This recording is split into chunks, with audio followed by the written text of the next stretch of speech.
Tu sais, la communication, elle est importante dans tous les domaines. Même les églises font la communication. Même les églises. Au commencement était la communication. Voilà. Au commencement était quoi? Le verbe. Le verbe, oui, bien sûr. Alors, il faut communiquer. Les chefs d'État du Mali, du Burkina, du Niger doivent communiquer. Mais vous n'allez quand même pas vouloir qu'à chaque fois qu'un des traîtres, ancien président de CENI, ancien adjoint des services de renseignement qui se prélasse à Abidjan chaque fois qu'il boit un verre de champagne de trop pour expliquer ou justifier qu'il bouffe aussi méchamment les contribuables français quand il lance une rumeur que Tiani sorti parle, que Goïta sorti parle, que... Non! Parce que quand tu fais trop de communication, tu tues la communication. Les médias qui viennent de se mêler les pattes dans cette histoire de coup d'État au mais c'est fini. Ils se sont chacun tiré une balle dans le genou. RFI, personne ne croyait à ces conneries-là. Quand RFI parle aujourd'hui concernant l'Afrique, prends la chose contraire et puis tu as le résultat de ce que tu veux. Donc, il faut communiquer. Tu te rappelles, Joseph Goebbels. Tu sais qui c'est, non? Goebbels. C'est le ministre de la propagande de Hitler. Qu'est-ce qu'il a dit? Il a dit, sans le haut-parleur, nous n'aurions pas conquis l'Allemagne. Parce que le haut-parleur était une invention. Il fallait parler que tout le monde entende.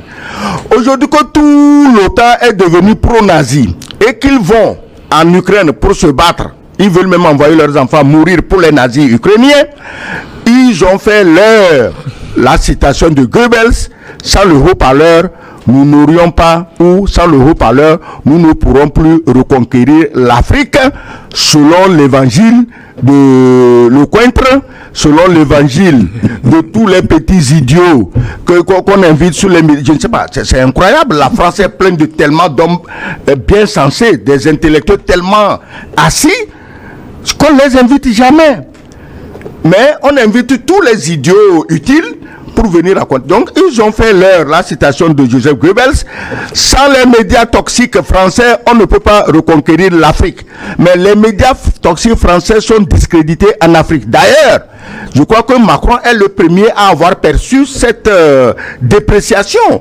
Parce qu'il était entre-temps question de créer d'autres radios pour mieux intoxiquer les Africains.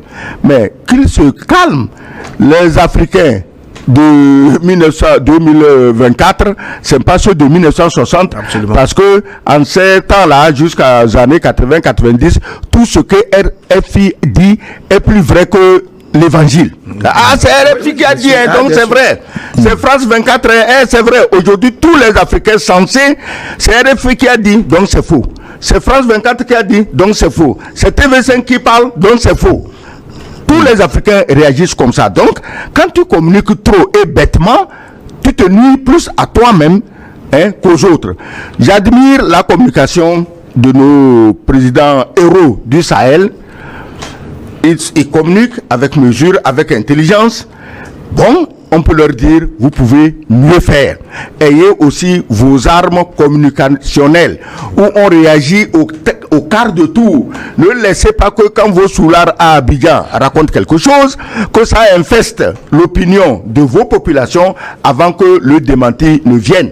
Il faut que ce soit, on réagisse au quart de tour pour mettre à l'abri les populations burkinabées qui n'ont fait du tort à personne à part chercher à être souverain.